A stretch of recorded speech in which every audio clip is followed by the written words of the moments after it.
Well, we're going to try to put some pigmentation variations on the face. And the, um, the standard way of looking at pigmentation variations is that the cheeks are a little pinker, that there's, I'll go through them one at a time. But the easiest way to do this is to first establish, just as we just did with the various stages of laying it in and then establishing the lights and darks, then working the colors of the large masses, the colors of the lights and the colors of the shadows until we get a reasonable approximation of nature from them, and then introducing a middle value, which is a halftone. So we've done all that. And now we can sprinkle on a few of the pigmentation variations across. So what happens is that the face does like this and catches the sun coming down, and there are capillaries across the cheeks and the nose, um, adding a bit of color to the sun coming down. So what you get is you get a pinkish color going across the entire area. And we can do that with a couple of colors. And we're going to do it like this with a circular motion and carry it all the way across. And then very quickly, we'll just go into putting a bit of green around um, the muscles around the mouth, the auricular muscles around here, making this a bit green all the way across. Now this, when you do it this way, you're not only coloring in the light and the shadow a bit, but the middle value also.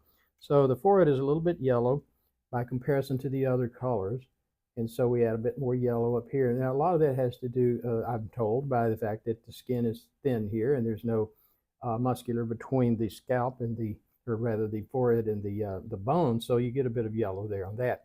Now, sometimes there's a bit of purple under the eyes. So we're going to put a bit of that down here like this. Not enough to make it look like someone's been hitting you or anything, but we're going to try to get this like this. Now, if you check out John Singer Sargent or the great Raeburn, the Scottish portrait painter, look at some of those. Well, you'll see the exact same pigmentation variations. What happens is that you have to come back with now a single color and take some of the more strident aspects of these out, and leaving a bit so that you can see that there's still that now. And there's also a highlight color of pink, a lighter pink that you can put in these areas to make that. And then just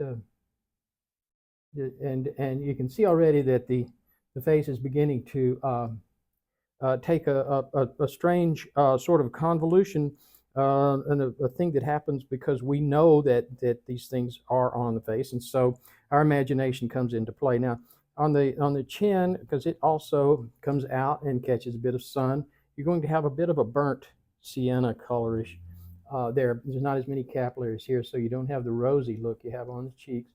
So we'll put that down here like that. And it's, these things, they make sense once you look at them all together. And here's something that I love to show because it is so very true and it's so very seldom noticed. But again, if you look at the great portrait artists in the past, they've done these things. They knew them to be true. And that is that the entire face is pinker than the neck is. The neck, if you look at them both at the same time, the neck and the entire face, you'll notice that the neck is more yellowish. The face is more pinkish. These things, and then you can see already the portrait brightened up like that. So that's the pigmentation variations.